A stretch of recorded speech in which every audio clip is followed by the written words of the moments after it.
From the opinion pages of the Wall Street Journal, this is Potomac Watch. Columbia University begins classes amid another round of anti-Israel protests at the Ivy League institution and at least 2 arrests. Is this a taste of what's to come, or have university presidents and administrators learned something from this spring's campus madness about drawing clear lines and sticking to them? Welcome, I'm Kyle Peterson with the Wall Street Journal. We're joined today by my colleagues, columnist Bill McGurn and editorial board member Monet Ukwe-Barua. Protests at Columbia University in New York might have been the highest profile of any college encampment this spring, culminating in the seizing of Hamilton Hall by activists and agitators, and then the school's decision to call in the New York Police Department. Well, with the fall semester beginning this week, the protesters are back, though not as yet in the same kind of force as this spring. On Tuesday, Columbia closed some entrances. It was limiting access to campus to students and staff and authorized guests. The New York Post says that the NYPD arrested 2 people, protesters screaming things like, "Columbia, your hands are red, don't cross the picket line, we must honor Palestine." There's a statue inside campus called the Alma Mater. The New York Post says it dates back to the 1900s and had been vandalized with red paint by noon. The paper spoke to one freshman who was going to miss his first class because of all these additional security procedures. The Wall Street Journal's news story speaks to a Jewish freshman who says, quote, "I felt appalled that the protesters were forcing the custodial staff to clean up after them." He also said he felt unsafe. Bill, is this a warning that what happened this spring is not necessarily over? The administrators may be hoping that their campuses have moved beyond that, but is there potential that it could come roaring back? Yeah, absolutely, Kyle. You put it right. They're going to come back. And what's astounding is we don't expect the student protesters to learn that much. Many of them aren't students, by the way. They're outside forces sent in. But you would think that the most elite and educated part of American society would have learned a lesson. Don't do half-hearted measures after the violence has begun. Try to act early. You know, I recently went to see the Ronald Reagan movie with John Voight and so forth. And what was interesting, they had when he was California governor and the protests at Berkeley, and he went to meet with some of the protesters. He realized there's nothing to talk about. You know, they weren't reasonable. He called in National Guard, I think, and his approval ratings went up. We've had so many college presidents have to resign. Last year, as you kind of imply, I think they thought the end of the school year would be a breather and the protests would die out. I think, frankly, if there's more military action in Gaza, the protests are going to grow more violent. But they should have learned the message, and they should be taking steps to ensure that the other students' rights, the other professors, and the workers on the campuses can go about their business unmolested. They have the right to state their view. They have a right to state repellent views. They do not have the right to violate other students' rights and break the law. It also seems like some of the administration at these schools are still getting their arms around the kind of problem that they seem to have. And this comes in the wake of 2 reports on campus antisemitism, one at Stanford and one at Columbia. Here's a piece of the Stanford report. It says, our subcommittee reached this unanimous conclusion. Antisemitism exists today on the Stanford campus in ways that are widespread and pernicious. This is a report that spoke to students about their experiences. It cites examples of students moving out of dorms because of anti-Semitic acts or speech, students being ostracized, canceled, or intimidated for openly identifying as Jewish or simply being Israeli, or expressing support for Israel, or even for refusing to explicitly condemn Israel. This Columbia report, which is similar, it says students have reported having necklaces ripped off their necks, being pinned against walls while walking back to their dorms on Friday afternoon and on their way to synagogue. Multiple reports of visibly Jewish individuals walking past 116th Street who have been followed, stalked, subjected to ethnic slurs, hateful statements like "go back to Poland," and, quote, "I hope you guys suffer," unquote. Monet, it seems to me that probably there are some people in these administration buildings who, despite all of what has happened this spring, are surprised that this kind of thing is what's actually happening to the students on these campuses. Oh, it's absolutely appalling to hear the summaries of the things that have befallen Jewish students on some of these campuses. Obviously, Columbia and Stanford are a couple of the few that actually conducted comprehensive reviews to try to add up all the instances of anti-Semitic harassment, but it was happening on hundreds, if not thousands, of campuses around the country during the height of the anti-Israel protests last year. And yet, the way that a lot of administrators and professors discuss it, they basically see these protests on their campuses as essentially giant exercises of free speech rights. These are students engaging their responsibility as citizens, they would say, of speaking out against an injustice, and they don't see all these instances of harassment and sometimes outright violence that are happening within the swarm of these protests. It reminds me very much of the summer of 2020 and that famous line that listeners will remember, mostly peaceful protests, where you see there are sometimes instances where there are thousands of people who are essentially engaging in their political right to protest, and they're creating cover for the radical element among their ranks who are going much further than that into areas of conduct that aren't protected.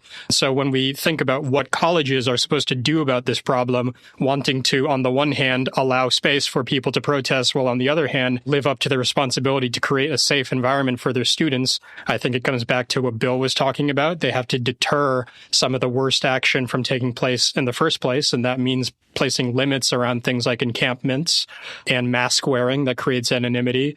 And they have to have actual enforcement. What we saw in Columbia, even after protesters were explicitly violating the law, is that when they were arrested and cleared from the campus, they ended up having the charges against them dropped by Alvin Bragg, who's the prosecutor for Manhattan. And so that means that there's no disincentive for students to go back and do the exact same thing again when they're not facing any consequences for their actions. So we'll be able to see how serious these colleges actually are about limiting these harassing and violent actions on the part of some of their students by the things that they put in place to actually enforce penalties against people who clearly cross the line.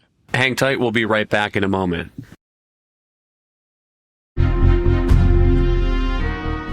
Welcome back. Another thing that might be playing in the minds of some of these administrators is a fascinating injunction issued by a federal court in California. The case is Frankel v. Regents of the University of California. And this is a case brought by Jewish students at UCLA who argued that amid these campus protests, this encampment, they were being denied the benefits of the education that they're supposed to be receiving at UCLA. Their lawsuit talked about how protesters set up barricades and checkpoints. Here's a piece of their lawsuit. At these checkpoints, students were frequently asked if they were a Zionist. Others were denied passage simply for wearing a Star of David necklace. And they argued that this is a constitutional violation. Bill, I think this is a remarkable injunction and a pretty strong statement here by a federal judge that what UCLA was doing is not going to be tolerated by the judiciary, and notable that UCLA is choosing not to appeal this ruling. Yes, it is. It's a very narrow injunction, only applies to UCLA. But I think it puts all the colleges on notice what can happen to them. First, the fact is Jewish students were stopped from attending classes. They were harassed on the way across campus. They were denied entry in some case, but they were singled out and denied because they were Jewish and presumably because they support Israel. So the students sued. And the school said, we have no responsibility for the violation of their rights to go to class and so forth, because it was done by a third party, the protesters. So the university itself didn't do it, but because it was by this third party, we have no responsibility. We wash our hands of these students. And the court said, not so fast. You're going to be responsible. So I think the larger message of that is that it took away the idea they could just sit back and do nothing. You know, let the bad actors take control. They're going to be called to account. Again, I think these protests, what they do is put in high relief the failure of nerve by the liberal elites, not only the university presidents who seem incapable of even pointing out anti-Semitism or this bad behavior, but also some city authorities that don't really punish the protesters when they break the law. They're out in the street pretty much the same day. So I think what the American people want to see is some accountability. We know that there's occasionally bad actors, but they wait so long. I mean, the president of Columbia was like Hamlet, should I or shouldn't I?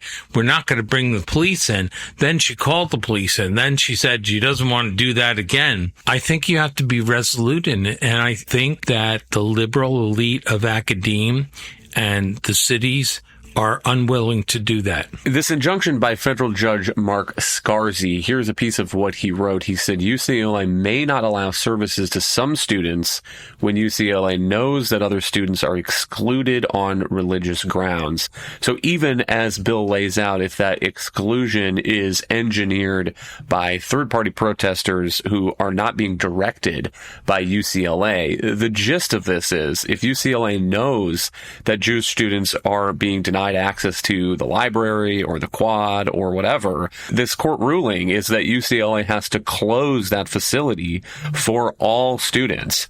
And Monet, I think there are questions about how this constitutional analysis would apply in a lawsuit against a private school as opposed to a public school. On the other hand, it does pretty clearly suggest to college presidents that if they start ceding their facilities and their campus grounds to activists, that they may be opening themselves, they may be opening their institution up to some kind of legal action. And here we have an example where a school has just lost. Yeah, well, I think it's unfortunate that it would take that for some of these presidents at private universities to take seriously their responsibility to protect students. And we have seen many lose their jobs already over their inability to do that and being pushed and pulled by both sides of this question with regard to how they handle the protests.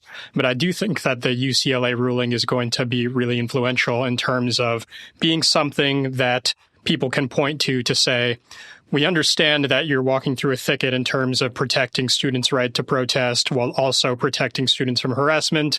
But we now have a precedent that shows that this is going to be interpreted in courts of law as a failure to protect rights. And so you need to put the preventative measures in place to make sure that we're not going to have conduct of this kind because you're going to be held liable if it takes place. And a clear ruling that says that students can't be barred from facilities, having equal access to them, et cetera, I think should be very clarifying for these presidents that they need to make sure that whatever line that they take, it's not going to result in any class of students being excluded from activities that it's their right to participate in as equal members of those collegiate communities.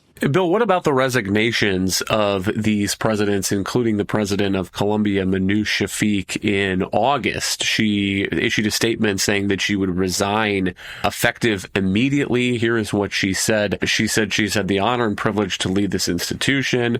However, it has also been a period of turmoil where it has been difficult to overcome divergent views across our community. Maybe she has a PhD in euphemism there, but she essentially said that her leadership had become a distraction. She's making the announcement so new leadership can be in place before the new term begins. And Bill, she's not the only one. The former president of the University of Pennsylvania, Liz McGill, was forced out. Claudine Gay, the president of Harvard, is also out. And so that may be a difference too this fall compared to the spring, is there may be a new sense that these university leaders may have something personal at stake if they fail to draw a line that nips these kinds of protests in the bud. Yes, absolutely. Look, the only thing that got them to act at all was consequences for their fecklessness. They now have lawsuits pending. They saw the resignation of these college presidents who couldn't even bring themselves to condemn these genocidal statements. I mean, there's so much confusion.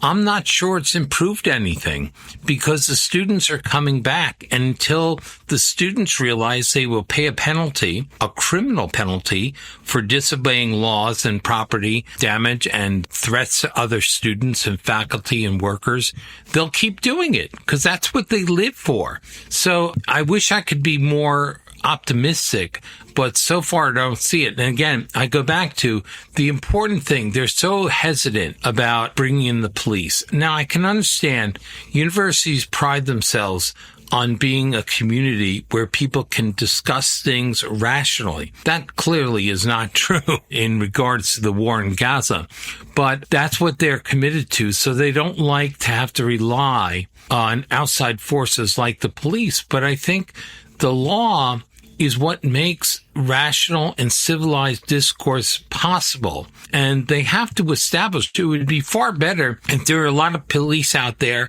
and nothing happened. People went to their classes. I think they want to, in the future, act a lot earlier, because when you don't act, you yield the momentum to the protesters, and they rightly see it as weakness and take advantage of it. They want mayhem. That's their object. Their object isn't Israeli policy or a cutoff of aid. Their object is mayhem.